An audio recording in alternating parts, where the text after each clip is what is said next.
sigara yaktım, içime sen doldu yine. Dumanı senin gibi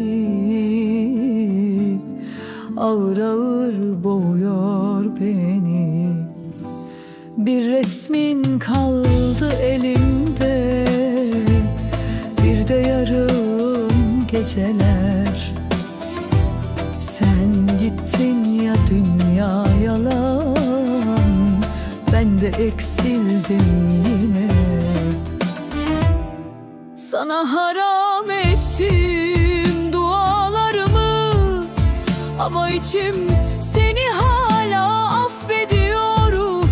Ben bir ömür verdim aşkına, sen 3-5 sözle yıkıp gidiyorsun. Gidenin ardından kalan kimse bilmez.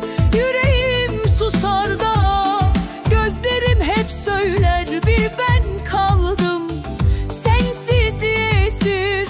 Bir de bu şehir, her köşesi senden bir izle zehir. Gidenin ardından kalan kimse bilmez. Küllerim konuşur, senin adınla yanar, bir ben kaldım bu karanlık yolda. Bir de hatıralar, beni terk etmedi onlar bile hala.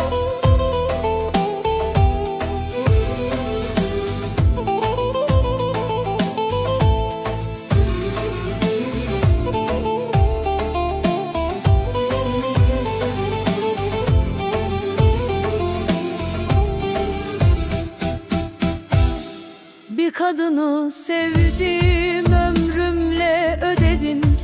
Adını her gece duvarlara söyledim. Dost bildiklerim sustu, düşman güldü. Ben sana değil kendime küstüm.